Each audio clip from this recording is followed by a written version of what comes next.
Walt Guy's biography is on the website. I hope you've had a chance to look at it. I'll just say briefly that I guess of all the lecturers coming, that Walt is the only one who is still actually working actively for NASA. He's head of Automation Robotics Division Chief at the Johnson Space Center.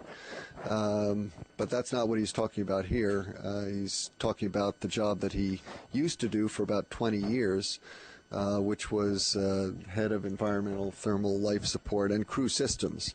And of course the Crew Systems includes all the spacesuits and the good stuff that I was fortunate enough to get to use. So I've got a personal debt of thanks to Walt. Aaron, I think you wanted to say a couple of things, so I'll pass the microphone to you. Yes, I'd like to say a few words about Walt. We've worked together for many years, and Walt Guy has the very unique capability of being not only an outstanding engineer, technical person, but he also has a very unique capability of being a great or an outstanding project manager, program manager. No matter what task you gave Walt, he could deliver the product on performance, on schedule, and on time. He has that unique capability. He's done that from the Apollo program through the shuttle program. And I think you're really in for a treat to hear Walt talk about the environmental control system. He has a lot of information to offer you. So without further ado, let me turn it over to Walt. Thank you, Aaron. As Aaron said, we worked together over several programs over a long period of time. I was noticing the picture. I'm sure that wasn't put there for me, but my current responsibilities are the robotic arm you see there. That's a shuttle arm, of course. They're station arms also. Grapple fixture over here on the left, and the little jet pack on the tumbling crewman there is part of my current responsibilities. The 20 years that Jeff mentioned, I was responsible for the development of the shuttle spacesuit. So it's like it was meant for me anyway. What I'd like to do is talk about the design. I know in the syllabus it said environmental control system, so where did all the rest of this stuff come from? If you go back in perspective, the Mercury, Gemini, Apollo program had the classical thing that aerospace calls environmental control system. It was basically a cabin system. It took care of the living quarters for the crew. But in the shuttle era, the responsibility of that system expanded to include more than just the cabin, and thus the very long, hard-to-say name.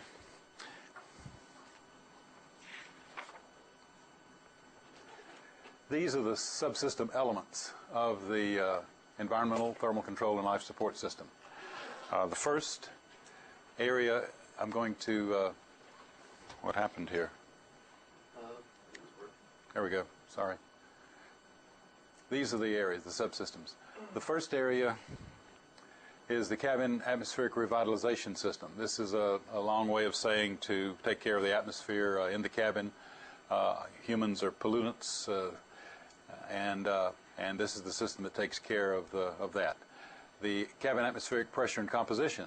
This is obviously the maintaining the pressure and enough oxygen for breathing.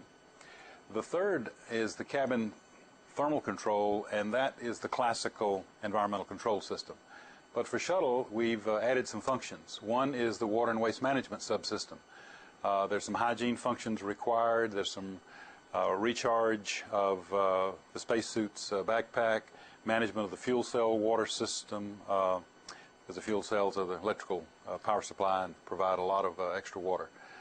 Also, the vehicle at this point has a dedicated active thermal control system that takes care of all of the systems in the vehicle, not just the cabin systems. And then last is the airlock support subsystem. This is the EVA crewman's portal to space, and so the environmental, thermal control, and life support system covers all these areas. What I'll do is go through each one of those. The first is the cabin atmospheric revitalization system. Its functions are CO2 and trace gas removal, humidity control, environmental cooling, and atmospheric circulation and ventilation. Again, I'll talk each about these, but I do want to mention that there is a uniqueness about space in that there's no convection, so circulation is important. Also, because of the fact that there is no convection, getting rid of the body heat, the latent heat, requires a ventilation of the crew. So each of these areas ended up as part of the system design. This is an overview silhouette of the orbiter. I'll use this throughout the presentation. As you can see, the part of the system we're talking about now, the atmospheric revitalization system, is located up front where the crew is. It's beneath the floor. We'll be talking about the systems in the remainder of the orbiter as we go along. This is the simplified schematic. I'd like to start at the cabin fans. These are redundant. Each fan will do the job. The next in line is the CO2 scrubber, followed by the cooler, the cabin heat exchanger. There is a bypass around that for control of the amount of cooling that's needed. As you're aware, the shuttle can fly with few or many crewmen. It turns out as time has gone on, we fly pretty much a full complement, but the original design was to fly a small number of crewmen. Also, this does give you temperature control. The same heat exchanger provides the condensation of the water from the atmosphere, therefore you get humidity control, and then that's collected. The gas continues on. It's now chilled and is provided out to the flight deck and the mid deck to the crew. Then the gas from the cabin is then drawn back in through some flight deck avionics and back through the fan. So this is the basic system schematic. I might pause here a moment to sort of explain the role of the government in the development of the shuttle. As you know, the prime was Rockwell. It was their job to build the vehicle. But the government philosophy, management philosophy, was to have ownership of the technical aspects of the design. So we had basically no excuse. If it didn't work, it wasn't because the contractor did something wrong. We had to have ownership. In fact, Aaron, as the project manager, would probably look to us first as the reason for a problem as opposed to Rockwell, because we were the conscience of the program. So we should have made sure they didn't do it wrong and provided whatever technical insight to Aaron to make sure he made the programmatic decisions to make sure things weren't done wrong. So very early in the shuttle program, I was responsible for an engineering organization, and that engineering organization wanted to own the design of the environmental thermal control and life support system. So I don't have to get used to this, won't I? Okay. We acquired a chamber. This is a near atmospheric chamber. It's square, so it's obviously not shaped like the orbiter cabin, but the volume was appropriate, and it did allow a sealed environment for testing. It would take a couple of psi delta P is about all it would take. We developed a... We did run it at 10P 10.2, right? No. That was a different one? Different one. Yeah, okay. We developed an environmental control system, or an atmospheric revitalization control system, and placed it inside to do early testing. As you can see here, this is the fan package. The CO2 scrubbers are here, heat exchanger package over here, and you can tell we're not current in terms of calendar-wise. The CO2 and trace gas removal, the requirements were to maintain less than 7.6 millimeters of mercury. This is certainly to provide a habitable environment for the crew. This is higher than sea level, but the medics agreed that that was a completely adequate level for CO2. The CO2 absorption came from the humidified cabin gas, so the system had to accommodate that as a feed stream. The absorbent was selected was lithium hydroxide. The equation was the lithium hydroxide reacted with the CO2 to produce lithium carbonate, water, and heat. And this was a single-use system. It turns out that the lithium hydroxide was an old solution. The previous spacecraft had used the same solution. But pretty much their solution was unique purchased production of lithium hydroxide. When we entered the shuttle era, we were hoping for a long duration, and the idea was to use the commercial products to get away from special production. And so we looked around, and the Navy was producing a screened special production run for their submarines. So there was a lot of use there. So the production was reasonably up. So we decided to use the Navy grade, and so we brought it in and put it in the test bed that I just showed you and did some tests, and it didn't work worth a darn. You notice the loops here show that our canister use of the canister was much more rapid than we had hoped for. The nice, beautiful, deep loops here are a process that we developed to screen the Navy LiO so that we didn't have to create a new production capability, but were able to test the LiO that came off their production line and get a LiO that was much more humidity tolerant. The key here turned out to be not the chemical itself, but its ability to produce good performance over a wide humidity range. So we were able to screen that and make that a viable non-special production run LiO. The lithium hydroxide, I said, was an old solution. All previous spacecraft have been pretty short mission, and even the shuttle was a short mission. But the specification for shuttle said that it should have the capability of going 28 days. And 28 days is not a short mission, at least not in shuttle parlance. So the engineering part of the organization said, well, why don't we go with a regenerative system? Skylab had just been successfully flown with a regenerative system, something we didn't have all this expendables, because 28 days worth of lithium hydroxide for 7 crewmen fills everything up with lithium hydroxide. There's no room for anything else. So we began to look at a regenerative system that could be used. Actually, it was proposed as part of the original shuttle development, but at that point the 28-day mission was considered a special case, and the design case was the shorter missions. And in fact, there were even projected to be a lot of short missions. The idea that the shuttle was a space truck that would take stuff up, dump it out, and come home. And so the lithium hydroxide was a lighter system than a regenerative system. So the lithium hydroxide was placed into the vehicle as a basic design. But when Spacelab era came along, we needed longer missions. We flew about 4 or 5 times in this 13 to 16 day range, and those missions did require a lot of lithium hydroxide. And so it was proposed to use an absorbent that was regenerable, and the one that was selected was a solid amine. The absorbent is a polymerized ethylene amine. Its designation is RNH, and I don't really know why.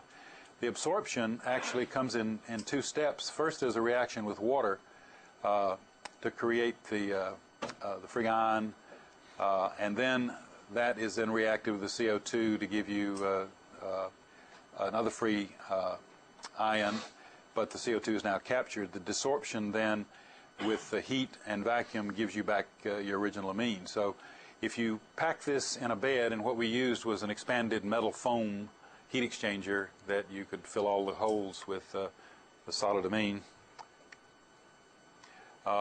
and put the passages adjacent to each other so that you could use the heat of absorption to do your desorption in your other side, and all you need to do is expose it to vacuum. So it was a very simple system. It worked fine for the 4 or 5 missions, 3 or 4 missions. I'm not sure how many missions it was used. But it was an adjunct. It was added in, put onto the floor, then it was taken back out when it was no longer needed, because it was just wasted load. Yes? for the lithium hydroxide, the product, the LiCO3, is that a solid form, gas form? No, it's a solid lithium carbonate.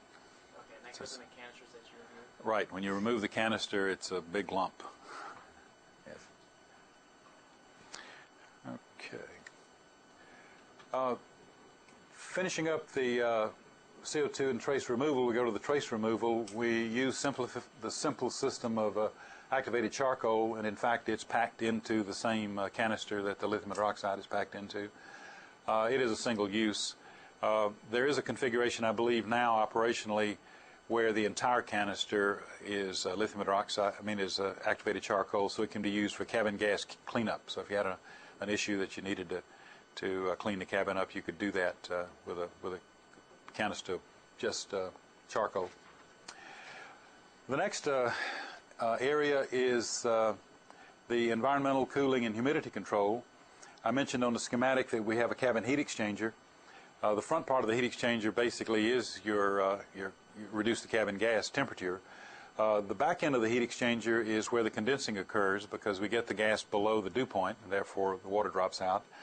The heat exchanger has the characteristic that as the water collects at the outlet of the heat exchanger, there were some holes drilled, actually, in the fin passages, so the water can be sucked out, and it has the nickname slurper, so it slurps the water out. It takes about 2% of the flow, so as the cabin fan produces the flow through the heat exchanger, about 2% is siphoned off in the slurper, and that carries the water to the gas. Water. Looks like I don't learn. The centrifugal water gas separator. This is a device that basically spins the airstream. It's an airstream with water entrained. It spins the airstream. The water goes to the outside. It's collected in a trough, and there's a pitot tube in the trough that the water impinges on, and we get about a 40 psi delta head with that. It's just a pump, basically a pitot pump. The atmospheric circulation and ventilation is the next part of the system. As you know, we're still in atmospheric revitalization. There are the redundant fans that I mentioned. Each fan will do the job. There are also flight deck and mid-deck duct system. This is a picture of the duct system. It looks very complicated, but only several points I want to make here. This is the atmospheric revitalization system I mentioned before. As you see, it's below the floor. This is the mid-deck here. This is the flight deck. So it's below the floor of the mid-deck. The gas is exits the heat exchanger, goes up. There's some mid-deck, aft mid-deck ventilation exhaust. It goes on up and to the flight deck, exhaust on the flight deck. Also, there is a section that goes on the forward side of the cabin through the forward control console and blows in the face of the crew. The return is back through some avionics areas, provide cooling, and then back down to the system. So this is a complicated picture, but really it's a very simple flow system. This becomes important later in our discussion because good mixing turned out to be a really important parameter, not just cooling. Okay, the second, remember we had 6, this is the second element. This is the atmospheric pressure and composition control. The first job is the 14.7. Shuttle selected sea level, the idea being we could not have a lot of special designed equipment. Shuttle was intended to be a less expensive spacecraft than the previous ones, and so a sea level atmosphere gave us no questions about human survival and gave us a lot of opportunity for using more standard equipment and not specially designed equipment. There was a requirement, though, for an 8 psi total control, but this was only for an emergency deorbit. The problem statement is that you've gotten a hole in your cabin. Don't know how you got it, but you have it. And the idea is the system has to be able to sustain the crew for a deorbit. And I don't know who made up the number, but 169 minutes is the number. So we have an emergency return, 169 minutes.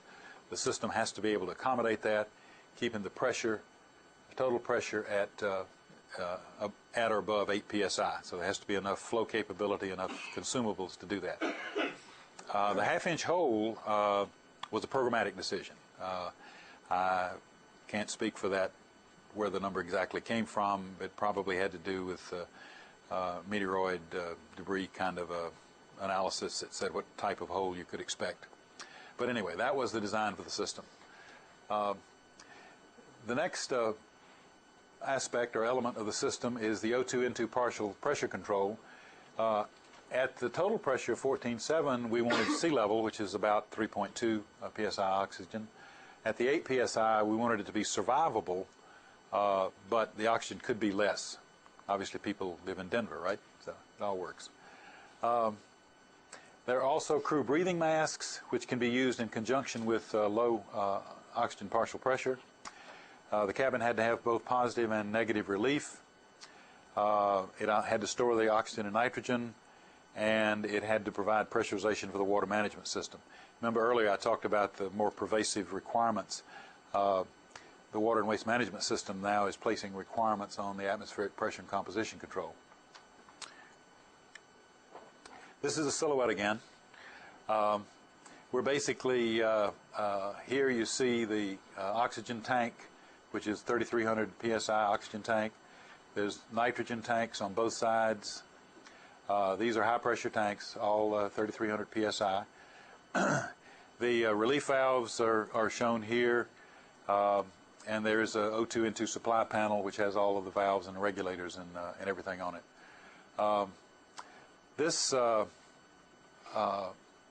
system, however, though, gets most of its oxygen from the cryogenic tanks. So that is only just shown as an inlet. These tanks are basically part of the power control system. So electrical power is hydrogen and oxygen fuel cell. So we use a lot less oxygen than they do. So the storage was integrated, and then we use the oxygen for most of the uses comes from the main tanks. So this is a schematic. I'll start right there. This is the cryogenic system. This is the main cryogenic system. This is not part of the tankage of the pressure and composition control system. It goes through a restrictor. This is stored in a supercritical state, so the delivery is somewhat limited, and so this goes through a restrictor so that we don't decrease the pressure too fast in the cryogenic tank. It comes on down through a regulator that regulates down to 100 psi, and that comes on down to two regulators. One is the normal regulator, the 14.7, and the other is the 8 psi regulator, both of which are available for depending on which cabin mode you're in.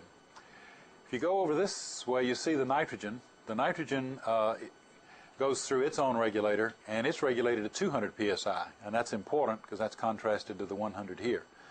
Next, the nitrogen goes through an on-off valve, a solenoid that is connected to partial pressure sensors of oxygen, and then it goes to the same regulators.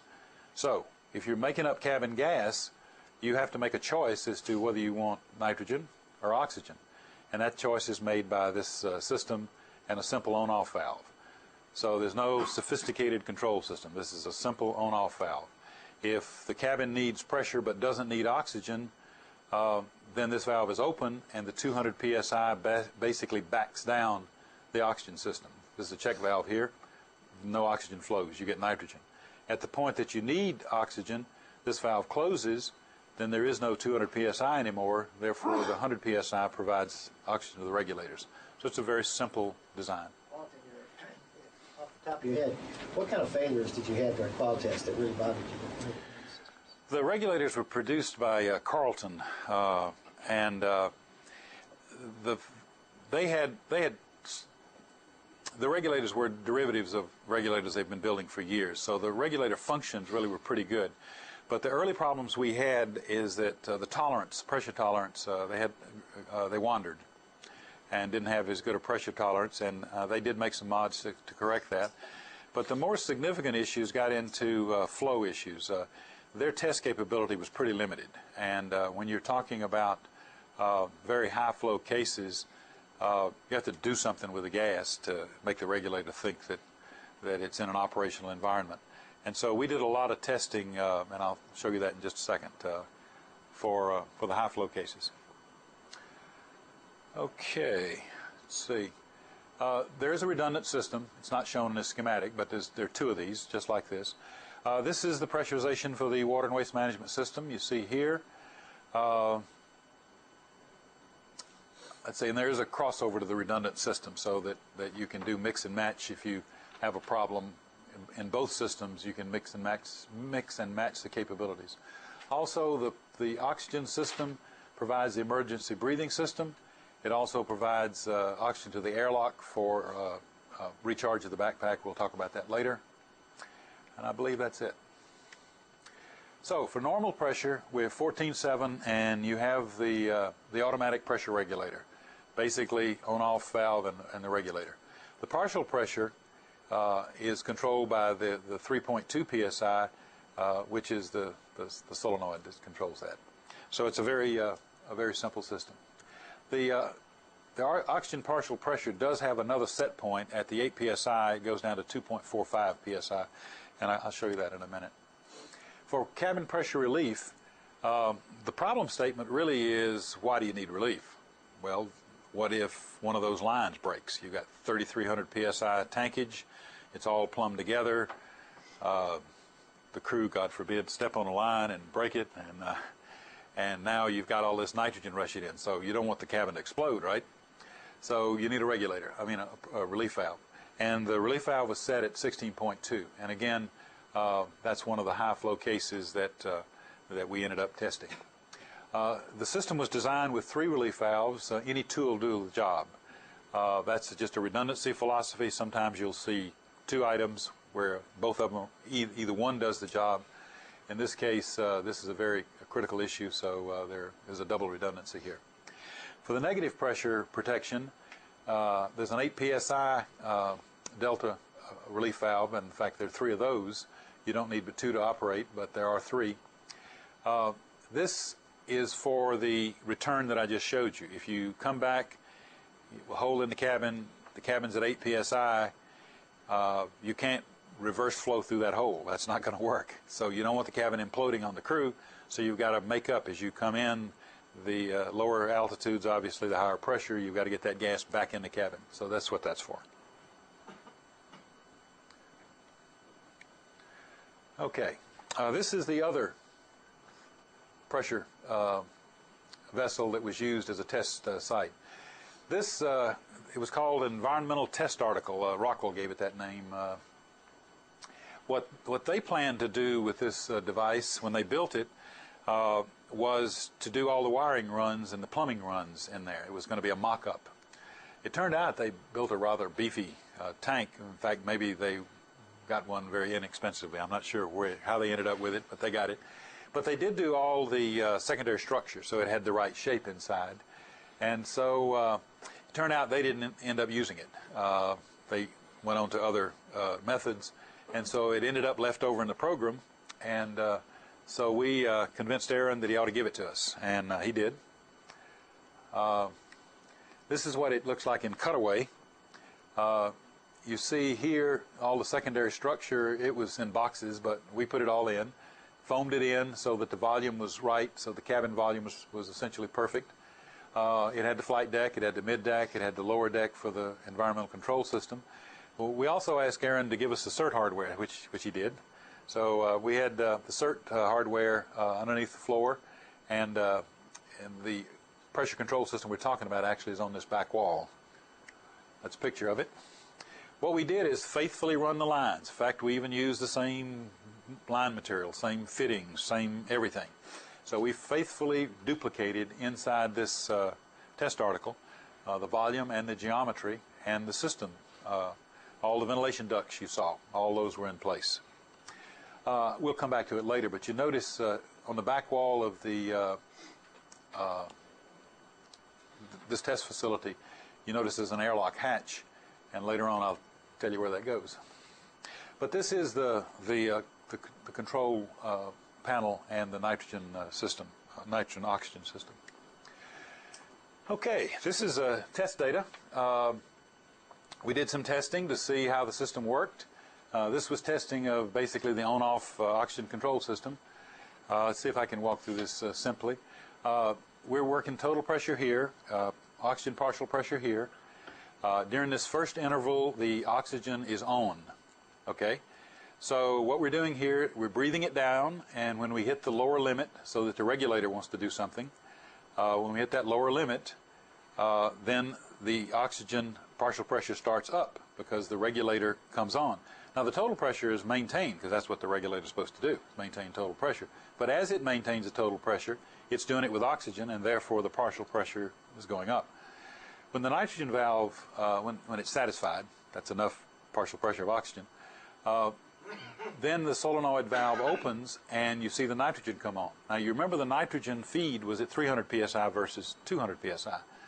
So there's a little jump. That's just a mechanical artifact of the regulator. If you change the inlet pressure, it regulates slightly differently because it's a balanced system. So you see a little jump there. And then during this period, the pressure is maintained, but we're breathing off the oxygen because we got the oxygen fenced off now. And then when the pressure is satisfied and the solenoid goes back the other way, then we again start the oxygen again. So the system worked quite well. If you notice, the tolerance band spec-wise was pretty wide. The system operated in a very narrow band, so we're very pleased with that. Normally that's important not only because it shows you that you do have a good sensitive system, but you can't, mechanical hardware, electrical hardware, either one, never operates down the middle always. There's drift. So you need a little tolerance in your band here to have a decent system design. Yes, sorry. Does this change a lot when you have the crew performing high metabolic activity? The cabin is so large that it really doesn't know. The cycles would be, they would be different, obviously, because you consume more oxygen, you would need more oxygen. So the on-off cycle would favor longer oxygen cycles. But in the big picture, there's really not a lot of change. You might have, what was this time period? It looks like this was about three hours maybe. So that might go to 2 hours per cycle. I mean, not really very much. We're still in the atmospheric. Sorry. Does microgravity have much effect on circulation of the air? Or not? There is no circulation in microgravity. Okay, so just lays there. So you just need, it's all from the You edge? push it or it doesn't go. That's right. Diffusion is a driving force. So if you're really, really patient, even in zero G, you can wait. But you can't stay alive that way. but yes, you do have to have ventilation. Okay, still in the atmospheric pressure and composition control. This is the emergency breathing equipment. We used plug-in face masks. There are some uses for the mask that require a carry-on bottle to give portability, but in the vehicle does have plug-in capability. The masks were purge-type masks, so you're probably not familiar much with masks, but there's a mask called a rebreather, which basically your lung power does all the work and you only purge enough to keep the CO2 down and you keep rebreathing. And then the purge type says every breath's a fresh breath, and you then exhale and the gas goes out in the cabin. And that's the type that this is because the cabin needs the oxygen. I mean, it's not going anywhere bad. It's okay that it's not completely spent. It's good. That's like a scuba mask, right? Is that a scuba valve? It's a first tank? Don't scuba. Oh, okay. Sorry. Well, I think the answer is yes. With scuba, you take in the air and then you blow it all out. Unless, I mean, there are scuba rebreathing systems, but they're the typical scuba gear is not. Okay. Rather than raising your hand, if you make a noise of some kind, I'm sorry, I don't mean to ignore you. The mask can be used in a contaminated environment, and the mask can be used if the concentration of O2 is low to give you a better oxygen level. This is the 8 psi test that we did, actually a series of tests, but this is data from one. As you see, we started up in the 14.7 range. We simulated the hole. The pressure immediately starts down. The partial pressure of oxygen we let degrade to about the 2.2 range. This is a different set point. You remember I told you on the oxygen sensors we have 2 set points. This is the second set point.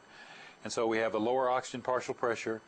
The system came down. The 8 psi regulator, which is always online, captured the pressure decay, caught it. The solenoid valve popped back and forth to keep the oxygen okay, because we're losing now. We're going out this half-inch hole. And the system worked just fine.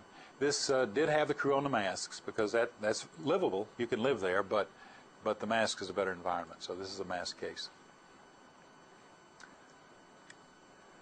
Okay. This was a requirement that came on later. The design is the design now. The vehicle exists. So we have to now operate that vehicle with accommodations for whatever operationally we want to do with it. And a new requirement developed and was imposed on the vehicle, and that requirement had to do with the spacesuit, with EVA operation. The shuttle spacesuits are basically 100% O2, and the classical way of going EVA from a sea level environment was a 4-hour pre-breathe, actually as much as 6 hours depending on the how conservative the medics were at the time. That number varied around some to prevent bends. But it was determined that if you acclimatized at 9 psi for about 12 hours, then you only required a really short pre-breathe, and the suit-up time, which gave you 30 to 40 minutes, actually gave you sort of a free tune-up to your pre-breathe as part of your suit-up operation. And so that was viewed as a much better way to do EVAs than the previous way. The masks are useful, but they're not very comfortable. So if you have to keep them on for a long period of time, they're not very comfortable at all. Also, the medics were very concerned about mask leakage, that if there was any inflow, nitrogen inflow, that could break the pre-breathe. But our system isn't designed for 9. We have a 14.7 and an 8, but we don't have a 9. So we needed a manual procedure. But before that could be accepted, there were some issues that had to be evaluated, and we had to do testing on each of these issues. The first is the flow rate acceptability at 9 psi. Obviously, the less dense gas, you're not going to get the same mass flow rate. And we had to make sure that that ventilation was going to be adequate, and testing proved that it was. The next is the thermal acceptability. There are really 2 aspects to this. One is the fan itself is cooled by the environment, so if the environment doesn't provide as much cooling, the fan itself could overheat. Also, the electronic equipment, some of which is air-cooled, the less dense gas could be a problem there. It turned out that could be controlled with load control. That could offload power and make that acceptable. The CO2 performance at 9 psi, we needed to make sure that was okay. It turned out that, of course, the 8 psi case, we don't care about the lithium hydroxide. The purge flow is so great, there is no CO2 problem. But at 9 psi for 12 hours, you have to get performance out of the lithium hydroxide. So we checked that, and that worked out fine. And the last item was the ventilation adequacy. We do have a press and depress. You've got to come down to 9, and you've got to go back, and both of those adjust the gas mixture. And so we wanted to prove that that was okay. And so we went to the facility that we were talking about and ran this profile. Now, this profile was created by our, yes? Originally you said a lot of the shuttle equipment was designed according to this, you didn't want to change that. But now that you've brought EVAs, you lower the pressure, does that affect the equipment? Well, that's what I just said. Yes, it does. The air-cooled equipment is going to run hot. So if you want to cool that equipment, it'll become a little clearer later, but the equipment is in bays, equipment bays, and so if with the less dense gas, you need to have some of that equipment turned off so that the cooling that is available is adequate. So you do load control, get rid of some of the electronics, and therefore the air that's left, or the atmosphere that's left, can cool the equipment. And then when do you increase the pressure back to normal after the EVA? After the 12 hours. No, actually it's before the EVA. Well, I'm not sure what they do now. I think right now, When you're all finished with your EVAs, then you bring the cabin back. Because typically you do multiple EVAs, and so from one day to the next, you just keep the cabin at, and actually we use 10.2 now. I think Yes. rather than 9. right. But I think you have to certify it for 9. Right? This was an early certification for 9. Okay. Would it Yes. have been easier to simply design the whole system for 9 from the beginning if you had new? Well, this was not a shuttle requirement. This was an operational requirement that occurred after the shuttle specifications were set. You're correct. Would you have had If we knew it ahead of time, yes, it would have been much easier to do it all for 9 PSIs. exactly. It would have just been a third condition. But as Jeff pointed out, we changed our mind. The first was 9, and now we're at 10.2. So we don't, we're not consistent. As we learn, we change our mind, and the 10.2 was selected later. Okay, our mission operations people that do the crew timelining and all, they created this procedure, and so we tested it. This has a simple depress cycle. You come from 14.7, you hesitate at about 11 and replenish the oxygen. You do that twice. You then do manual control down at the 9 psi level. You notice the oxygen partial pressure here is always maintained by these adjustments, and also during the manual period you select which you want. And then when you come back, the procedure was to increase the nitrogen and then finish the top off with oxygen. That was thought to be completely acceptable because the oxygen level at this point is completely viable, and so doing the nitrogen first and topping it off with oxygen was thought to be an acceptable way to operate. So we did the test, and this is what happened. We were all nice and comfortable with our oxygen partial pressure, and you see the area next to where we were repressing, we depleted the oxygen substantially, and the mid-deck and even the flight deck, we depleted the oxygen. And I've only shown you half the data, so if you look at the rest of the data, you see where the oxygen went.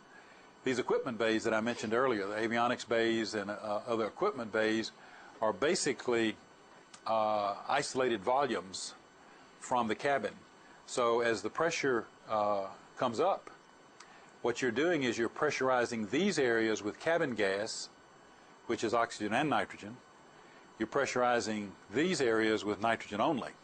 So basically you're depleting the partial pressure here, you're increasing the partial pressure here. You remember partial pressure, you just count the molecules. That's all you have to do. So basically we're putting more oxygen molecules here, and we're taking them out of these areas, and therefore they're going down. So we developed these. This is just a picture of one of the bays. You see all the empty space around the equipment. That's where the gas is. So we came up with an alternate procedure, which is to simultaneously put the oxygen and nitrogen in together. And of course there's the 9 back to 14.7. And you notice that solved the problem. There's still some dip at the supply area because the mixture's lean. We need from 9 to 14.7, 5.7 psi total pressure increase, but we only need 2.5 up to 3.2 oxygen. So this is it's a mixture, but it's a lean mixture. So there's still some slight loss, but the only area that came under an issue is near the inlet where the O2 N2 supply panel is, and of course you can just avoid that area. Well, I should say that area happens to be right around the bathroom.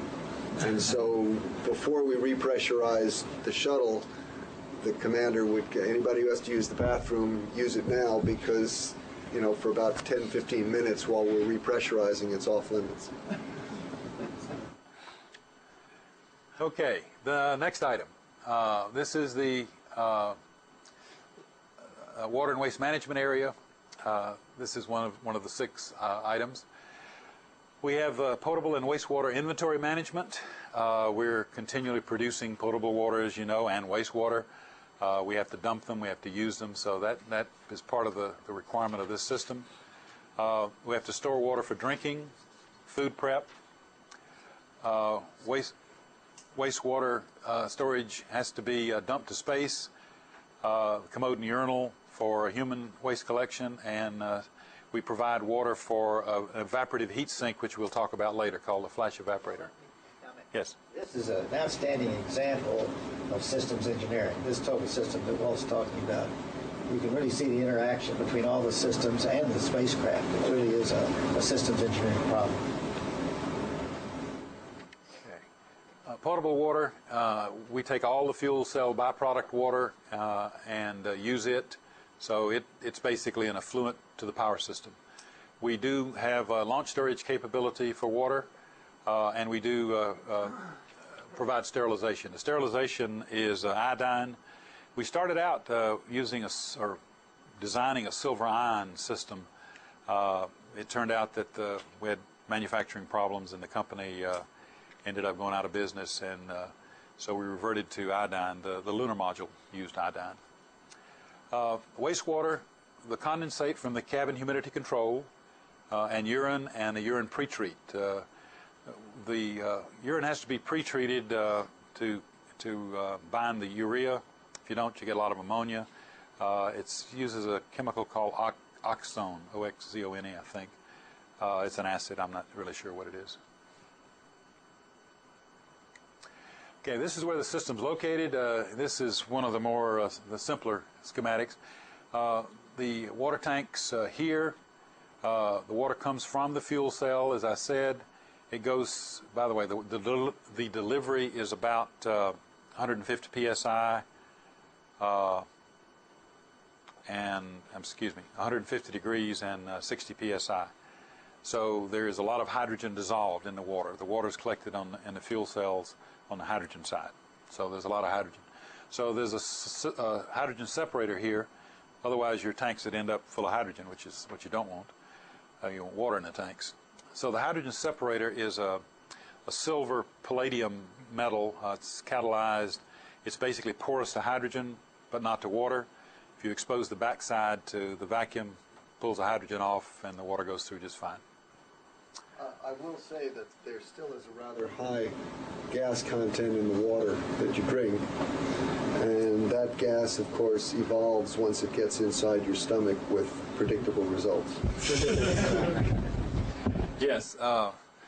In fact, all sorts of systems that Jeff could explain. They have slinger systems and all sorts of systems to get separation, because it's not really possible to get all the gas out of the water. Okay, there's a dump system. There's a portable dump to vacuum, a waste dump to vacuum. There's also a vacuum vent, which I'll show you what that's all about. And then the flash evaporator that I mentioned, and I'll mention more later, is in the back of the vehicle, and it has a redundant water feed system, both sides. Okay, this is the schematic. Start at the same place. Water from the fuel cells goes through the hydrogen separator and then into this bank of tanks. The tanks are pressurized on their metal bellows tanks. On the back side of the bellows is nitrogen. On the forward side, of course, is the potable water. There is a hydrophobic filter on each side, on the downside of each tank. If a bellows were to leak, you don't want water into your nitrogen system, so this is a filter to prevent that. I mentioned the twin flash evaporator feeds. There they are. This is the dump nozzle here. The potable water system provides water to the crew, so there's a regular water interface and a chill water interface here. I believe that's it. Well, I remember more problems with the Apollo water than I did with shuttle water. Am I wrong?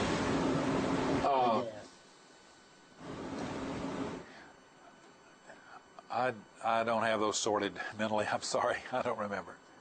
I'm not sure. Fuel cells. Yes. Yes. I remember with the Slinger. Where did we use the Slinger? Did we use the Slinger Apollo or shuttle? Maybe that was an Apollo. No, we had it in the shuttle. I get confused too. Basically, that means you put your water into a plastic bag, and now you can actually sling it around like so, and so the water will go to the outside and the gas is on the inside, so that actually separates, and then you can squeeze the gas out through a valve. Okay, on-orbit trash storage, there is an overboard bleed for odor control. It's a very small overboard bleed to vacuum. And the human solid waste collection and storage, that's also vacuum dried and stabilized. This is a waste management picture. The subject we were just talking about is the vacuum vent. The vacuum vent does vent the commode area where the feces are. That vent also provides a vent for the water separator. It also provides a vent for airlock depress for EVA. So this is the vacuum system. The urine is collected and trained in a liquid, well, let's say that differently. The urine is, after it's been separated from the gas stream, is stored in a waste tank, as is the humidity from the cabin thermal, the atmospheric revitalization system. And then that is pressurized from the pressure and composition control system, and it's dumped overboard. This water is not used for anything. It's basically dumped just to do inventory management. The next picture explains a little better about the commode and the urinal themselves. The urinal originally had a unisex interface cup. It turned out that didn't work very well. And so later flights, there was a custom male-female, and later there was even some more customizing for the crew, I believe, but I don't have the details on that. But the urinal itself, obviously, for urination, there needs to be some way to make the urine go where you want it to go, and those were done in fan separators. So there is gas pulled in the cup, and in training the urine then comes down and goes through the separators. This is also a centrifugal type separator, and then that's sent to the head that's created here, then puts that wastewater urine in the waste system. The EMU spacesuit, it also has a condensate drain after each EVA, and it also goes through the same system and into the waste tank. The commode is basically, there's a seat. The seat has a small opening. The commode itself is basically a cylinder or a tub, and there's a slinger in the bottom. So the slinger basically distributes the paper and the fecal matter on the outside wall in a thin layer. The vacuum then can dry that so that it deactivates it, so it does not end up either any odor or creating any kind of bacteriological issues. But the entrainment of the fecal material so that it in fact hits the slinger is done with an airflow. The airflow comes in around the seat itself. That requires a good contact with the seat. It also requires positioning. It turned out that positioning turned out to be an early issue, or reliable positioning. And so a trainer was put together that had a camera here. And the trainer, I might add, was discreetly located in a non-observable place, so that it could be used in privacy, the comings and goings, and also the use of the facility itself. And they told us that it was not hooked up to a tape recorder. But anyway, I think that... Just to elaborate on that, basically the problem, it really is a rather small opening, and it just doesn't feel natural to know where to put yourself down. And it actually did lead to significant messes on orbit.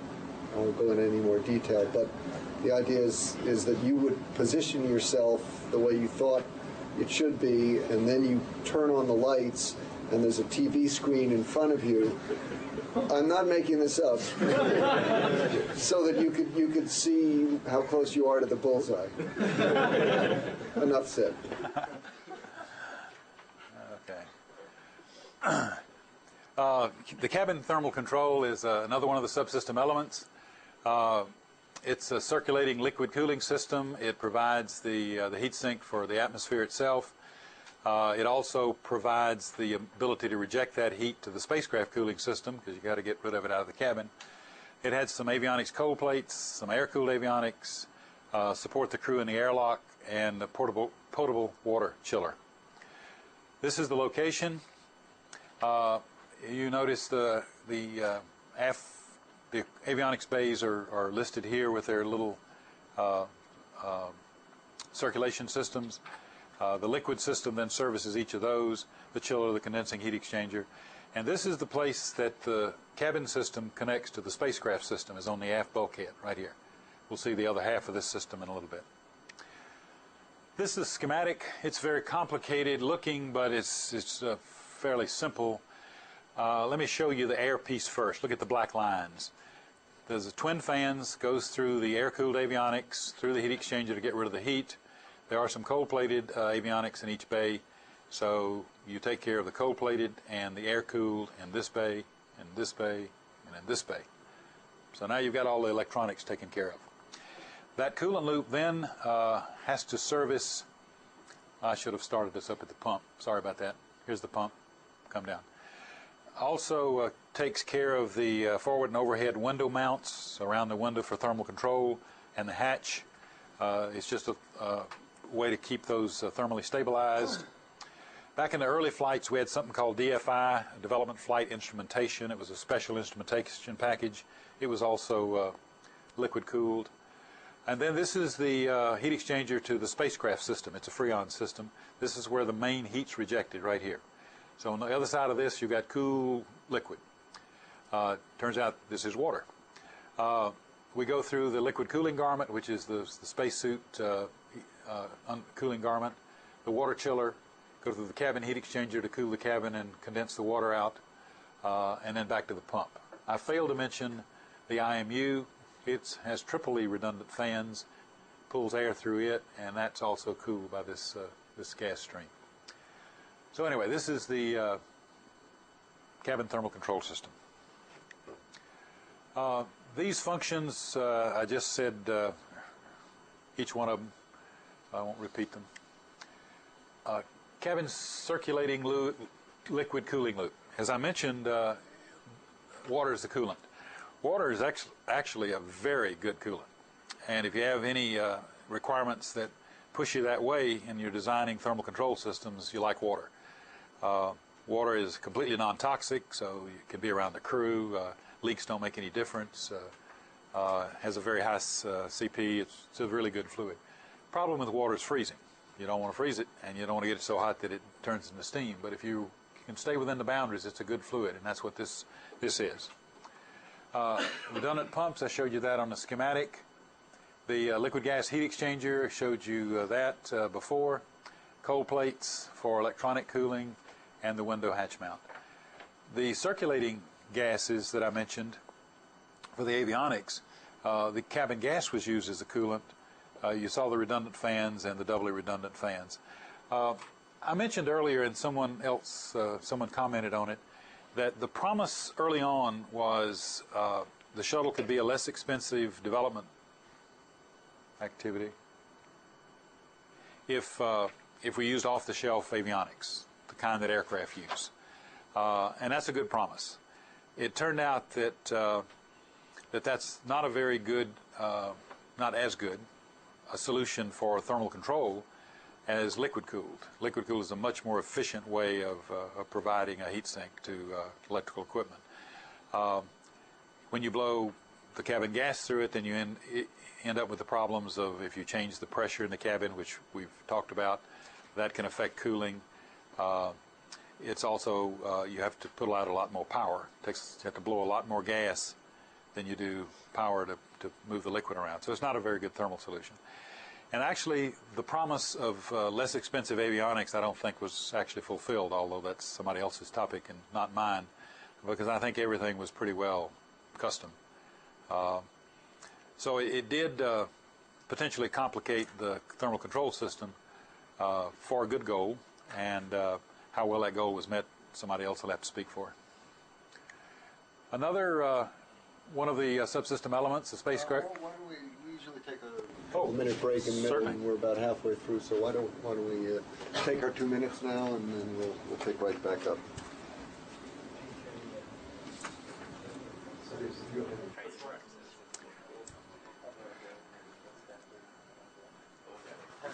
Everybody, yes. I had one quick question, just about what you were saying before, the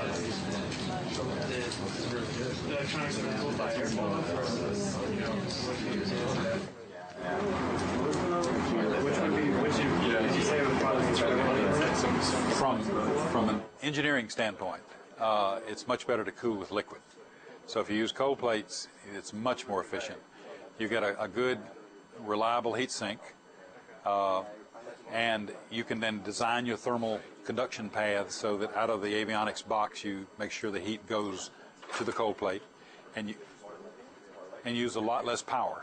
You can pump water a lot more efficiently for the cooling capability than you can pump gas. So is that what actually happens on the shuttle now, or do you have a mixture of both air cooled and both?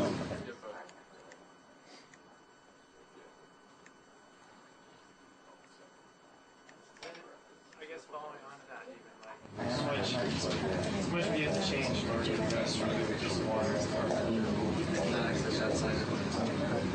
Let me finish this. You notice here, this is the air-cooled part of the loop, and here are the cold plates. Let's get the class back.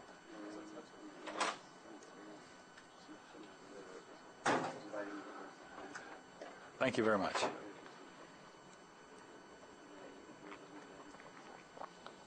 I'm sorry. Did you see what I was pointing at here?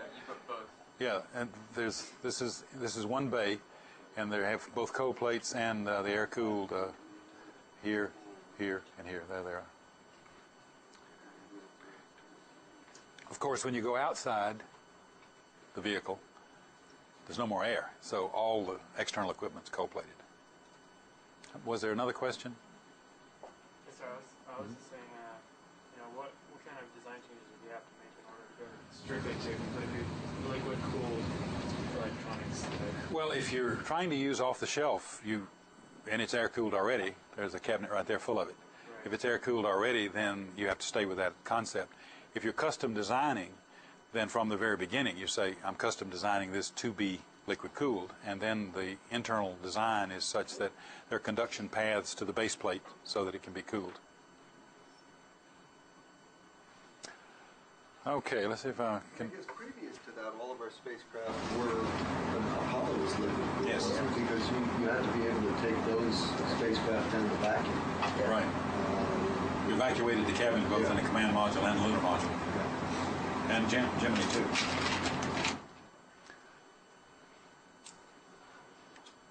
Okay, here we are. This is the spacecraft active thermal control system. This is the vehicle level, so that we're now, even though we're still under this ETCLSS, we're not talking the classical environmental control anymore. This is a bigger picture. Also, the reason the word active is stuck in here was a leftover from previous programs too. For example, on Apollo, we had several heat rejection systems, not a single one. And we also did a lot of passive thermal control on Apollo. We had a mission mode called barbecue, which is basically you roll the vehicle very slowly, so you normalize the environment. If you leave the same side toward the sun all the way to the moon, that side gets really hot. So this is the active system to get away from heaters and or vehicle level control. Okay, there's an on orbit. We have a radiative heat sink. We also have an evaporative heat sink on orbit. During ascent entry, we have two heat sinks, both of which are evaporative. We have a circulating liquid system. We take heat from the cabin, from the fuel cells, hydraulics, all the cold plate avionics, electronics, and payloads. We do cooling for payloads. So all of these are the functions of the active thermal control system. I don't know why.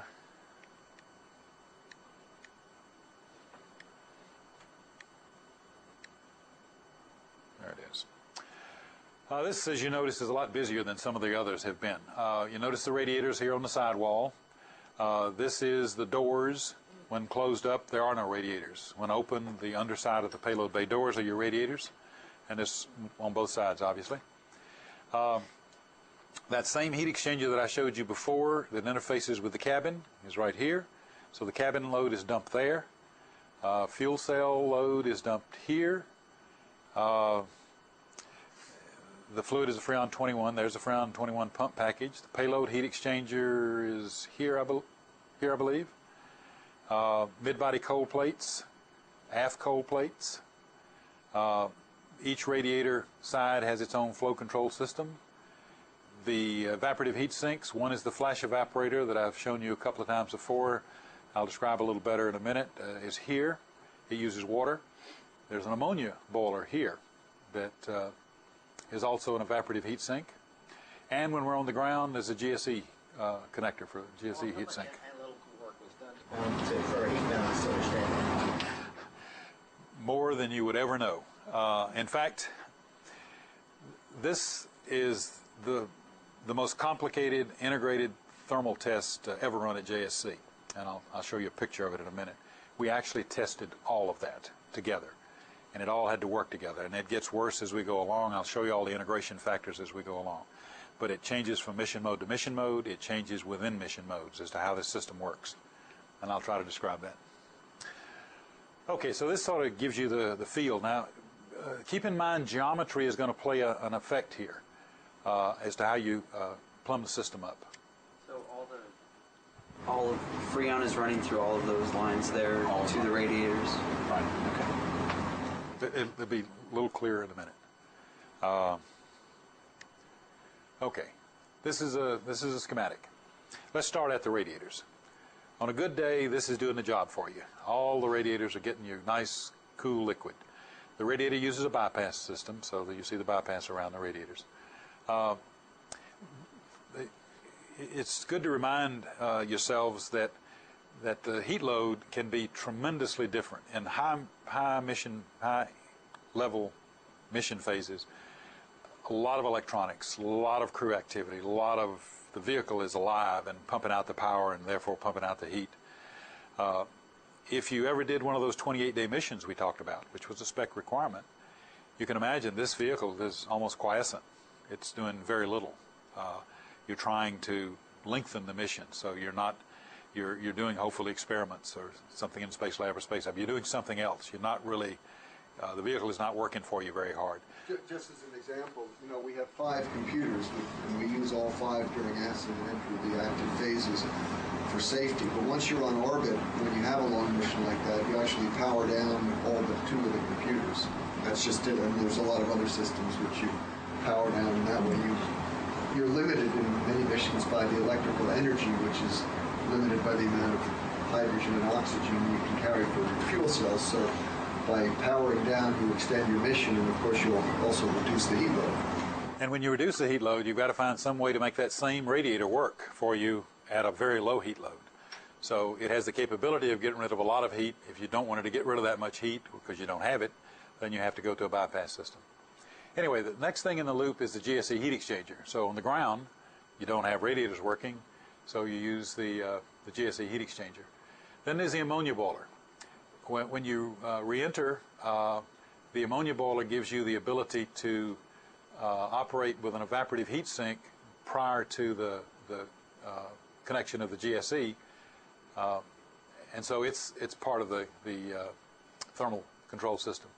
The next is the flash evaporator, and you notice there are 2 flash chambers here. One's called the high load, one's called the topper, and I'll talk about that a little more later.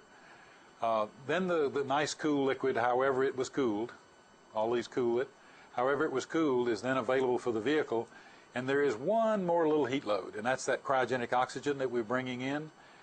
We also warm it up with this coolant loop. So the flow then goes to the aft cold plates, and then the flow also goes to the cabin heat exchanger and the payload heat exchanger. You notice these are either or. And that's because sometimes you don't even have a payload heat exchanger use, so you don't use it. Sometimes you have a lot of use for it, and maybe, for example, a space lab kind of an arrangement, you wouldn't be in the cabin as much, so you can divert that. So it allows you to use the capacity in either of two places here. Then you come on down and come through your pumping package. There's redundant pumps. Then you go to the fuel cell heat exchanger, because now you've used the cold fluid up, and so the fuel cell can stand to warmer temperatures. Also some cold plates. Now it might have occurred to me, why did we waste our nice cold fluid on these cold plates? Why don't we put those cold plates down here so we could have had more cold fluid for our cabin heat exchangers? And the answer is geometry. Those are way in the back. The cabin is in the front. So after you've come forward from the flash evaporator, which is in the back, to the cabin, you don't want to go back to pick this up. So you wouldn't want to have to go back to the back of the vehicle and then back forward again. So this is a geometry problem. So we have cold plates here. We also have cold plates here. We come forward. There's the hydraulics heat exchanger is the last thing on the loop, and then back to the radiators. We'll talk about that a little more. The functions of the active thermal control system: collect the waste energy from all the systems, we just talked about that, and reject it radiatively to space. That's our first choice. Our first choice is to use the radiators. It turns out that the radiators in some heat load environments don't do the job. You have a high load and a bad environment, you can't get rid of all the heat. Also, we're producing a lot of water, so something's constructive has to be done with this water. The fuel cells are pumping it out because every time you make a kilowatt, you've got more water to use. So we decided to augment the space radiators with the evaporative heat sink at these high load cases. This gives us an ability to accept a radiator system that that can't really do the job by itself, but make it completely adequate for some of the low heat load cases. But in the high heat load cases, then it's augmented by water. Now, when you want to get rid of water and you don't have some of this bad environment, you can actually throttle the radiators down. And if you throttle them down, then you force the evaporative heat sink to come online and do the job for you. So in other words, you change the set point on the radiator. Normally we use 40 degrees set point. If you change it to 56 degrees and let the water take you from 56 back down to 40, then you artificially get rid of water. So it's a good water dump system. During ascent over 100,000 feet, we use a water boiler, a flash evaporator, not a water boiler. That's a Freudian slip, I guess. The Apollo had what's called a water boiler. It was a nightmare. We said never will we do that again, so we ended up with a different design for the shuttle. The reentry system below 100,000 feet is ammonia. It'll carry you all the way to the ground and on the ground until you get to GSE. Water won't carry you because water won't evaporate less than 100,000 feet, but the ammonia will. So that's the reason it's there. Okay, let's talk about the radiators themselves. The two payload bay doors are a mirror image of each other. So there are radiators on each side that are exactly mirror image. I don't know what happened there. Anyway, this is supposed to say that the radiators on these two sides are mounted in or plumbed in two separate cooling loops. The reason for that is if you ran, there's always a redundant loop, obviously. You have to be able to take a failure and still have a good system. If you run both loops through both radiator sides and you took some sort of a collision hit, then you could wipe out both of your cooling loops in one hit. And so that's unacceptable. So by plumbing the systems up with mirror image radiator systems on different loops, then you can still use the capacity together. But if you lose one side, you still have half your capacity left, and plus you have your evaporative heat sinks to make up the difference. So we can survive with a panel, a door out. I mentioned the dual set points before. Also mentioned the bypass thermal control. I mentioned the dual set points, 40 and 56. 40 is our normal. If you're trying to burn up some water, you go to 56 and you use the difference in water. The radiators, we have two different kinds of radiators. We have the single-sided, they were on the back of the vehicle, and some two-sided ones on the front of the vehicle. The reason for that is when you open the door, you expose the underside of the door. If you have radiators on the underside of the door, then you've exposed your radiators. But if you lift the radiator panel off the door, because the doors go way down, like a gull wing, if you lift the panel off the door, then you can see the underside. It's not as good. Don't get a full view of heavens, but it does get rid of heat. And so we needed that extra capacity. So on the front four panels, they're the two-sided, and on the back four, they're single-sided. The radiators themselves are made out of a honeycomb aluminum structure. The tubes were embedded in the structure so that the surface was smooth, and that was because we wanted to use a silver Teflon tape for our thermal control coating.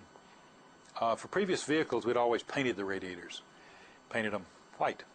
If you look at the Alpha Epsilon white paint, it's pretty good. It's about, I think Apollo was 0.18 Alpha, and Epsilon about 0.92. It's pretty good. The market had moved along. Technology had advanced, and there was now the silver Teflon out there. And what the silver Teflon does is the silver gives you the reflection, which is good, and the Teflon gives you the radiation, which is good. So you get the best of both worlds. So silver Teflon was about 0.05 Epsilon and about 0.88, 0.9, something like that. So you lost a slight amount in Epsilon and gained a lot in Alpha. So basically you could ignore the sun, which is what you'd like to do, is ignore the sun. It turned out the silver Teflon had some issues. We tested the radiators. The radiator was not a slam dunk. With 8 panels, 4 of which are two-sided, effectively you have 12 panels. You have fluid going through those in parallel tubes. You're trying to guarantee that the fluid all goes where it's supposed to go, and therefore the viscosity of Freon, which is very low, analytically said it was all right, but we wanted some testing to prove it. So we did test the entire radiator system, and in that test, all the silver Teflon fell off. So it said it's a really good thermal coating, but it doesn't seem to be very practical. It turned out that the problem was adhesive. So we did a little adhesive work, and the materials people came up with a Permacell that worked perfectly. They've never come off again. In fact, we get 10, 12 years out of the radiators. We don't, lots of time. The problem that the Permacell couldn't solve was beneath the tape you could get very small little outgassing of the materials, but almost all materials outgas some. So basically it would put bubbles underneath the tape. So we went to a perforated. So there are millions of little holes in this tape. And it's placed on the vehicle, and it stayed on just fine. It wasn't very long, though, that people began to worry about the focusing of this silver, that the doors are curved upward, and so there's a focal point there that is a very, very hot point. And it was concerned that that's really not a good thing to have. So if we could make the surface less specular and more diffuse without losing the Alpha and Epsilon, we'd have a better design. And so they dimpled it. So now we have Permacell, dimpled, perforated silver Teflon tape. Works great. Okay. The flash evaporator. This is water is the flash evaporator's evaporant. This was a brand new design. The water boiler on Apollo was no good. It was a problem. The flash evaporator is a very simple concept. You have a chamber. You run your coolant around the chamber that you want to be cooled, and you spray water on the walls of the chamber. And if the pressures are all right, the water will flash. You won't get liquid. It'll go straight to. You won't get ice. It'll go straight to steam. Steam will go overboard, and it'll all be wonderful. And if you can convince a program manager of that, good luck. But anyway, the way to convince the program manager is to show them good test data. So during the development, we developed this process of spraying the walls and not getting water carryover, which will obviously freeze up your steam duct, which you don't want. But as the design evolved, we had to get more sophisticated because we needed this flash evaporator to burn up the extra water that when we didn't need the fuel cell water, and we did that with that 40 to 56 set point, and so we needed a small evaporator that could handle that, so it was called the topper, so it tops off the radiator. But when the doors are closed and there's nothing else to get rid of your heat, now you need lots of capacity. And so the second chamber was the high load chamber. Together, they do the whole job. When the radiators are working, only the topper. So you can come home with this system functional and make it home. It turns out we never did freeze up the steam duct, so that part was good. It turns out that we had some freezing in the chamber.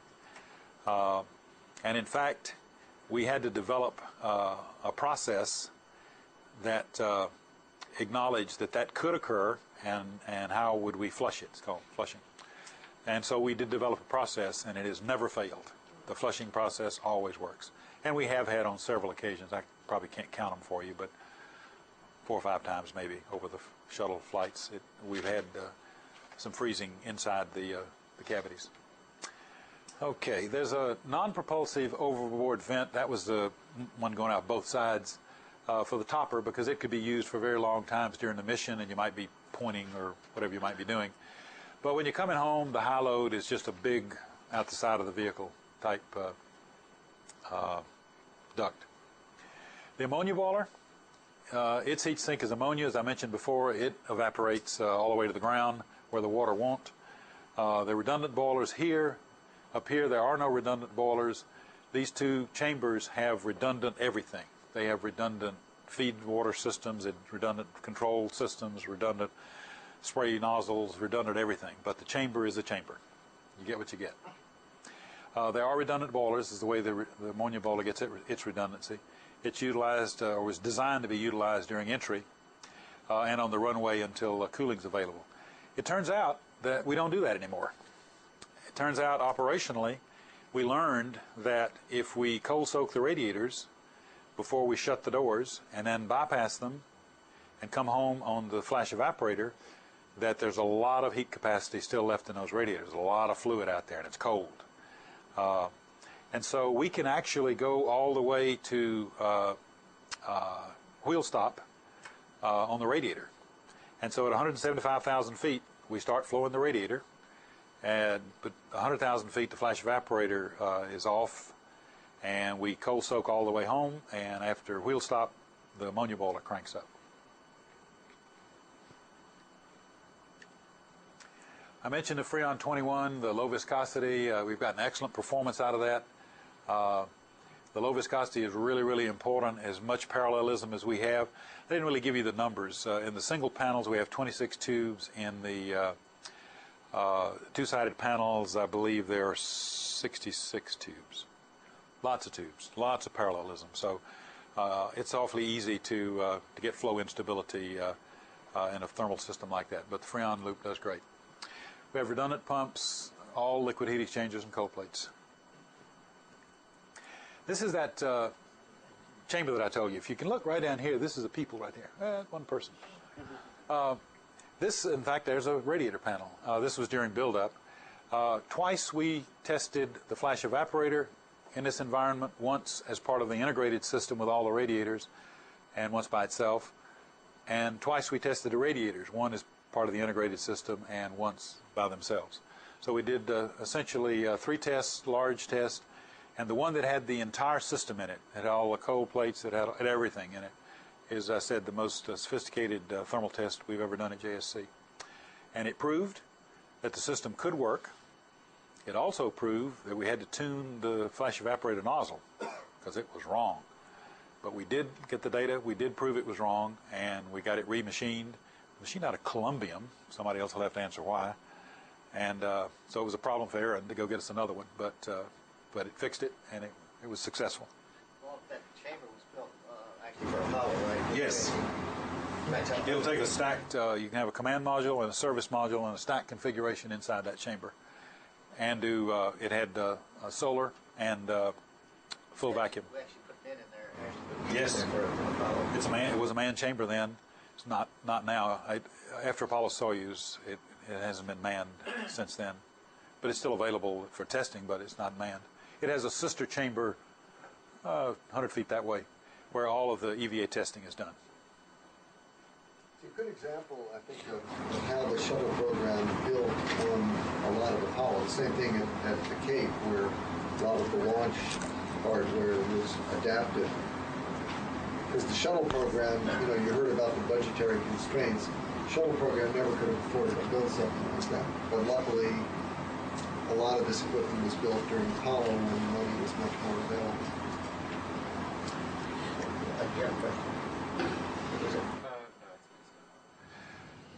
Okay, if you've been keeping count, we're getting toward the end here.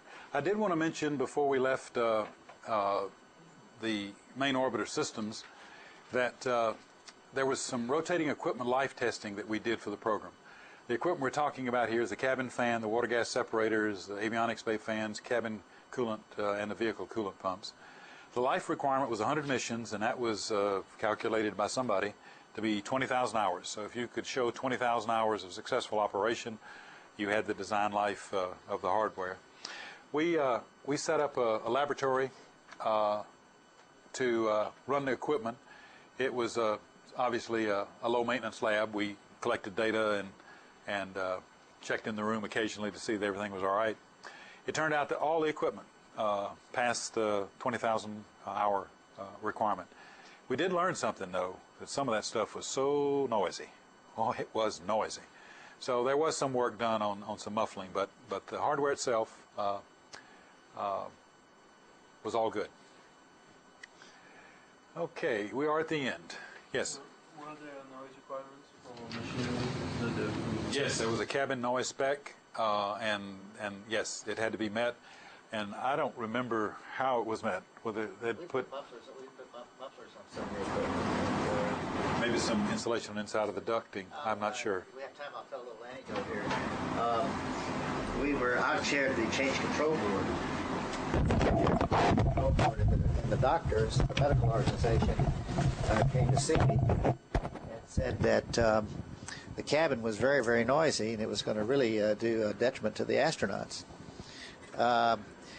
And it was very expensive and very, in terms of dollars and weight, to really get the cabin, all the cabin fans and everything, cabin environment down to the level they wanted. So I thought for a moment, and I said, well, I go out to California a lot.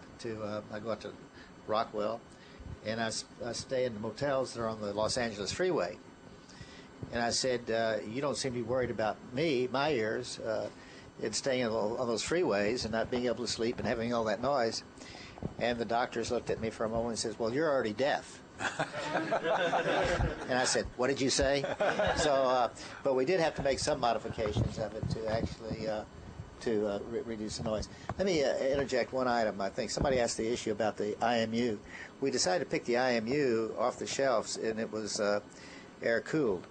To really do it right, if we would have done it right, we would have picked an IMU which was compatible with liquid cooling rather than or redesign it. But we decided to stick with the IMU that was air-cooled. And whether that was the right decision to make, I don't know. It seemed like it was, because I think we've only had one problem with an IMU. I don't think we've had many problems with the IMU. But that's a little anecdote that I thought. That's a program manager's trade. Probably the air-cooled IMU was a less expensive option. It might have cost a little in terms of thermal efficiency, but that's only energy, power, and power is available. So it was a good trade-off. Okay, this is the last of the subsystem areas. This is the EVA airlock support. The Environmental Thermal Control and Life Support System does support the airlock. It maintains the cabin pressure and composition during the airlock repress and depress. This is really a requirement back on the ARS and the pressure and composition control system, because airlock use basically dumps cabin gas, and then you repress the airlock. So it's a requirement that you cannot upset the cabin while you're doing the EVA function. We also provide the service and cooling umbilical. If you have any kind of mental picture of being in the airlock, the crew is connected with cooling and oxygen through an umbilical, so they don't use the consumables in their spacesuit and backpack. And so that's provided by the ETCLSS. Heat rejection, the crew wears a liquid cooling garment, and the cooling for that is done by the vehicle until you go EVA, of course. Then the recharge. We supply the backpack O2 recharge from the cryo, the 900 psi cryo. We supply the water to recharge for the sublimator. The EMU uses the EMU's NASA's overrun with acronyms. EMU is Extravehicular Mobility Unit, which means nothing either. Spacesuit and backpack. So the spacesuit and backpack uses an evaporative heat sink, and it uses a sublimator. And the idea there is it's a device that exposes a layer of ice to space, and then it sublimates, and you get your cooling from that, as opposed to putting liquid water on a surface and flashing it. But anyway, that has to be serviced, and so that water is provided from the system. And then the condensate that the crew brings back off an EVA, that's a sweaty job. That condensate goes back into the system.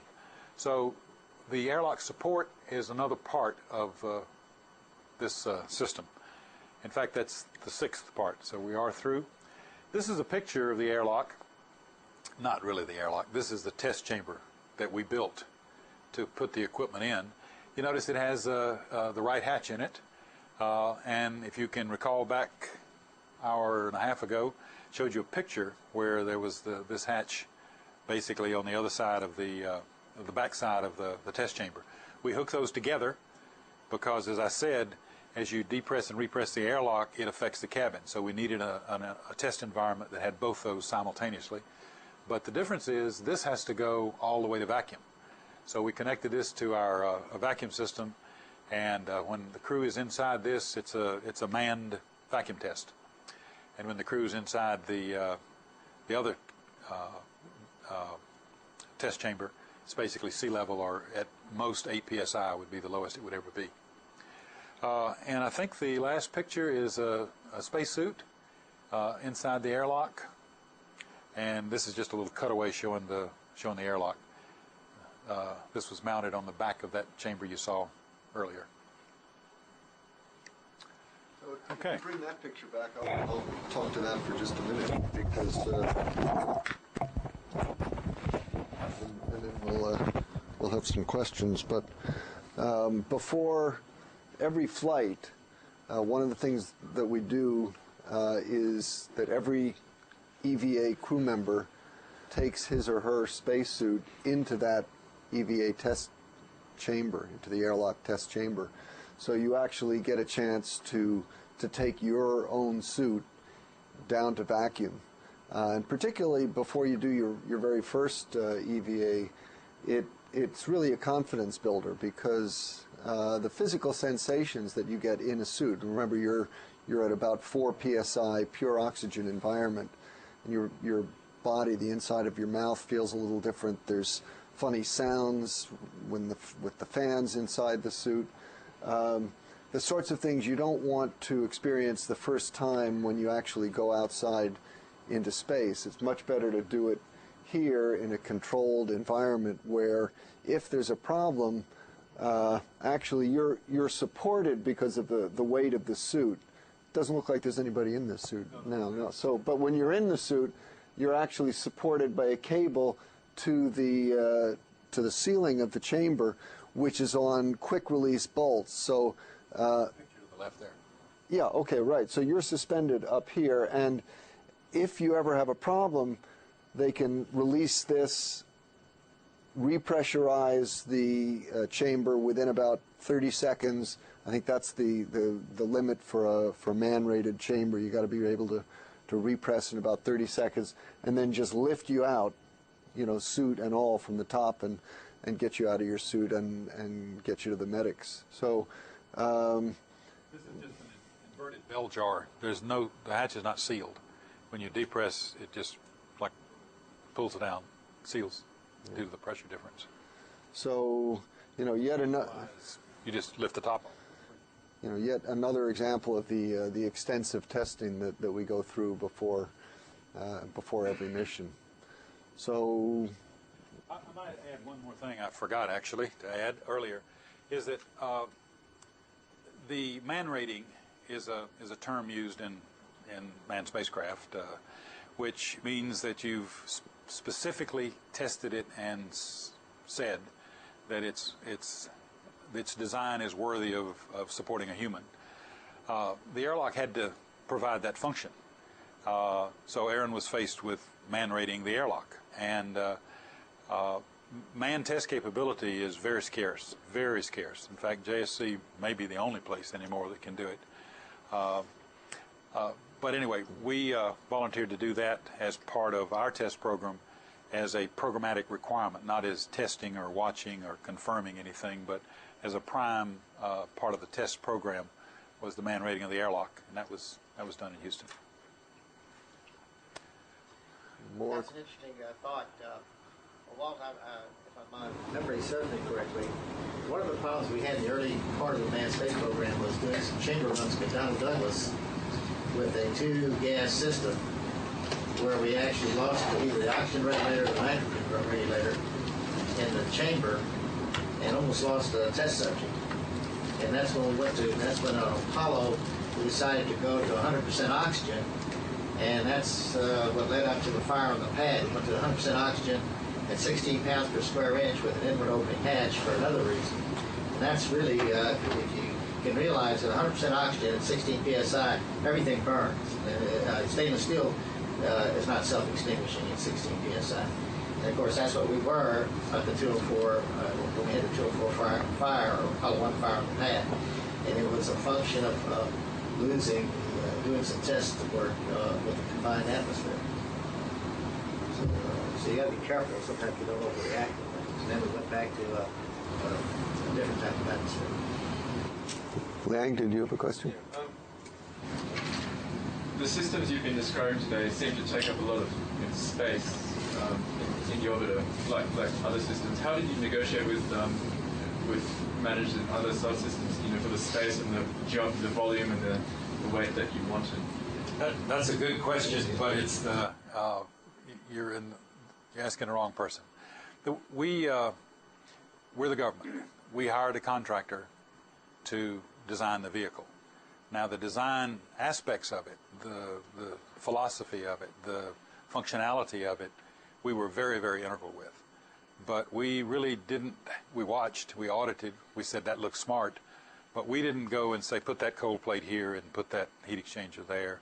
The vehicle integrated design was a Rockwell. Let me tell you how it was done. Actually, in those years, we didn't have CAD/CAM systems. And what we did is used everything on mock-ups. We did mock-ups. So the system was laid out of what to do and the functions of what they had to do and the plumbing, and this was all laid out in a mock-up. And basically that's how it was negotiated in terms of what you need.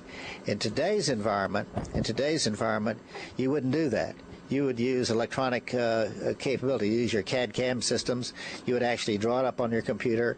In fact, the 777 was built that way. The 777 at Boeing was built. They didn't use hard mock-ups. They used electronic mock-ups. And that's what we would do today, and it would be much easier. You would probably call all the engineers together. You would sit down and show how the equipment was laid out, get a satisfactory buy-off on it, and do it much more rapidly, much more quickly. So in the future, what you'll be doing is be actually using a CAD/CAM system or a CAD system to actually negotiate the space you need for it. So that's a good question, and it was based on purely you would get drawings, mock-ups, go out and lay it out in a soft mock-up or a hard mock-up. You'd get the engineers to come out, the manufacturing people to come out. You say, this is how it's going to look, and you get a buy-off on it. Today, you wouldn't do it that way. You would do it all electronically. So it would change. Well, let me ask you a question. Of all the work you've done in the shuttle, what was your biggest concern in getting ready to fly or during the flight? What did you have the biggest concern about?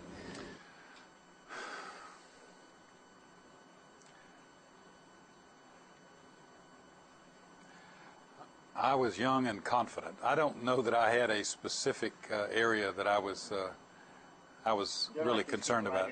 People right here, right? You're young and confident. I did recognize, though, but it did result in the integrated test that I showed. I did recognize that we had the most highly integrated thermal control system ever conceived, and it had, as I said, modes within modes. It changed modes with respect to the vehicle phases. It changes mode with respect to operation. We had 9 psi that went to 10.2 psi. We had 8 psi. We had thermal control loops, ammonia boilers, flash evaporators. So I did recognize the sophistication. In fact, we proposed early on to use that large chamber in an integrated vehicle test. Not we, me, but the big we looked at an integrated test like the command service module was tested. And that was viewed to be impractical. There was a cut it off at the bulkhead. You could do the forward cabin part and then do the aft section. But that was viewed to be impractical. But it still was a very integrated design. All the systems engineering that was there created that interdependency. And I think I was smart enough to know that there was certainly some potential risks there. But we did... remember in the very beginning of this, I talked about ownership of all the technical aspects. We had ownership.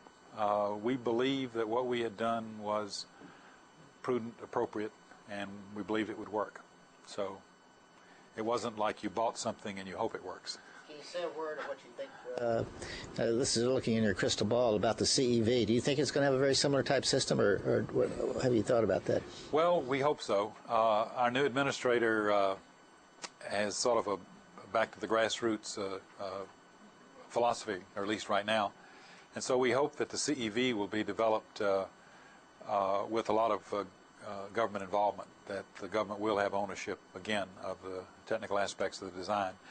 If that happens, then I think a lot of the experience that's around and a lot of the free thinking and the independence that the government can bring to that.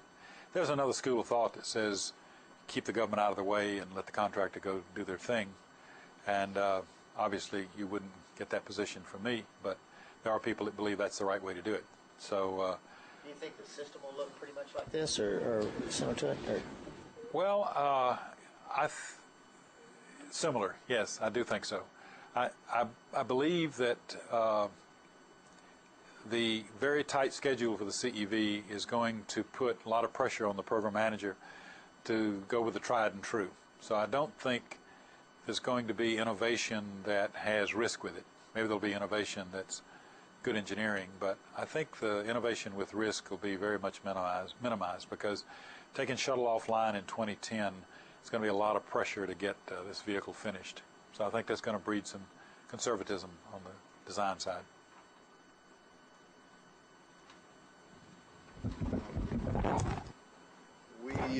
We talk about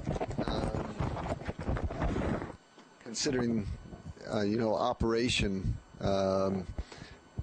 while you're doing the design, but there were always things once the design was made. Well, like you mentioned, once we came up with a requirement for a 10.2 cabin, we had to develop workarounds.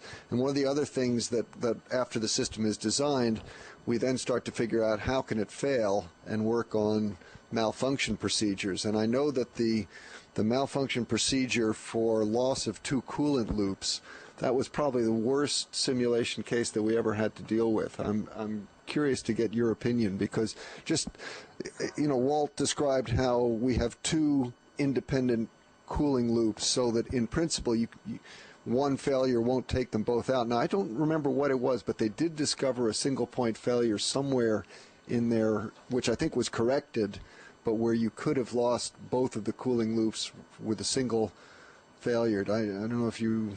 The only failure I remember is one that John Young used to worry about. It had to do with if you did lose a radiator, that could bleed your accumulator down, and so they did add an isolation valve so they can isolate the radiator side. But the idea was to obviously not lose your fluid with a single hit, that even though you have a nice, completely functional thermal control system, it's useless because it has no fluid. We did have an emergency deorbit procedure for loss of 2 Freon cooling loops, and it was, of all the things that we practiced, that was the hairiest, because it was absolutely time critical. You know, at this point you have no way of getting heat out of the cabin, so you can't ultimately cool your electronics. The cabin gets hot, your electronics get hot, so you have to do an immediate deorbit. Hopefully you're within range of a landing site.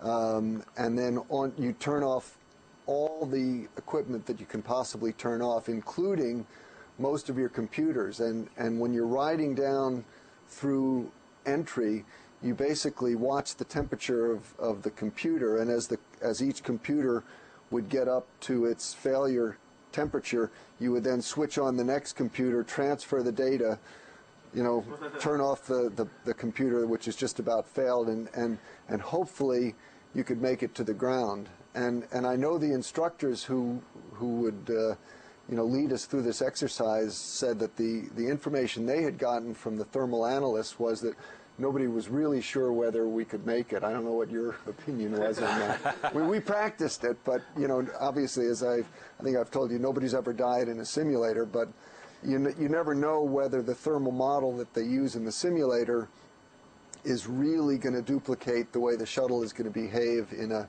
absolute emergency situation like that. So we survived in the simulator, but I don't know what you're feeling. Well, we do address the thermal model accuracy. We do specific testing to validate the thermal model, so we do have pretty good confidence in those. But the real issue in overheat is that when does a piece of equipment stop working in an overheat situation? I mean, there's no magic number. It's not like 143 degrees it's okay and 144 it's not okay. So, and it varies. It varies with age, it varies with equipment, it varies with a lot of things. So there wasn't really a precise answer as to how long you could keep everything functional and come home.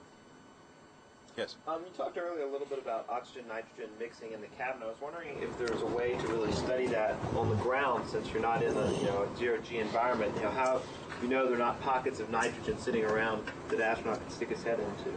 Very good. I just forgot to mention that earlier. Yeah. The testing that we ran, we had to set it up very carefully. So, let's see, maybe I can, probably won't work. But, oh, yes, it will. Let's see. Yeah, well, it's all right. It didn't really, if we could get, yeah, I was looking at the ETA slide. The 2 decks, go down a little further. This one.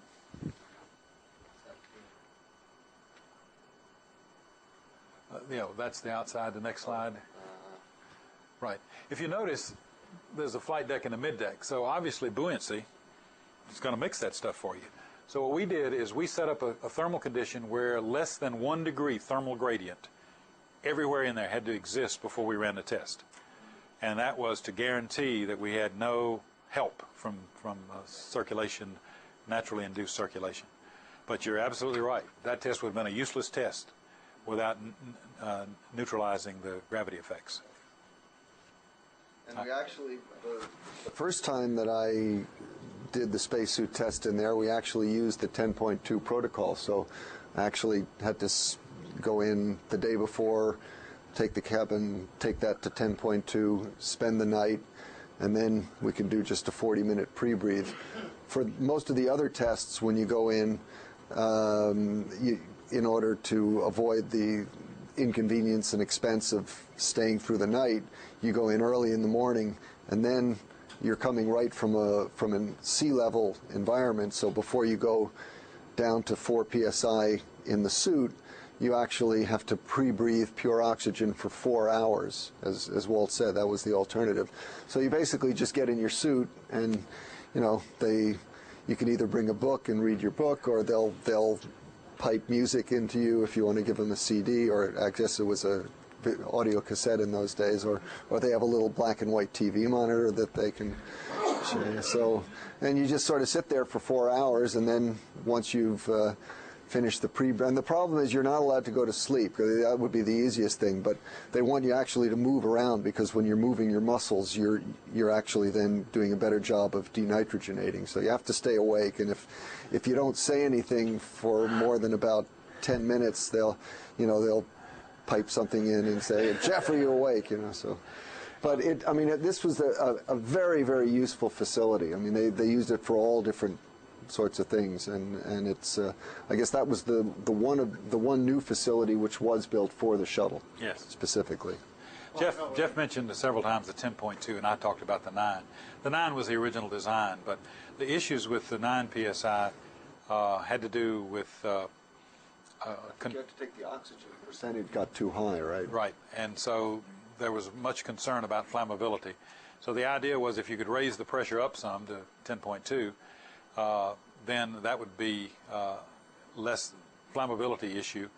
But then the problem became at 10.2 that the suit at 4 psi was too much of a drop. If you're in the bins world diving, somebody mentioned diving earlier, scuba, you can usually use a 2-to-1. So if you don't reduce pressure more than half, you're probably okay. You're probably not going to get the bends. But half of 10.2 is not 4, and the suit's at 4. So there was that issue again. So they bumped the suit up a little bit, and they got it up to 4.3, and went to 10.2 and developed the pre-breathe protocols that made that acceptable. So that's sort of how it balanced out. That was another operational move later. Yeah, and as Walt said, you're spending enough time once you get in the suit and you purge all the nitrogen out, and so you're sitting in a pure oxygen environment. You've got to do a bunch of tests and check out, communication tests and cooling tests, so that you basically, you're not losing much time by having to spend 40 minutes pre-breathing. So the whole thing worked out pretty well. And it'll be an interesting question how they design the CEV, because the CEV has to be compatible with docking to the space station, which works at a sea level environment. But on the other hand, if you're going to take the CEV into a situation where you want to do a lot of spacewalks, you probably want to be able to operate it at probably more like 8.5 or 9 psi, so that you can go right into a spacesuit without an extensive pre-breathe. And of course, people are always trying to figure out, could we design the spacesuit to work at a higher pressure, but then you give up maneuverability. We'll talk about that in another lecture that I'll be giving on EVA systems. So, Walt, thank you very much. Oh, enjoyed it.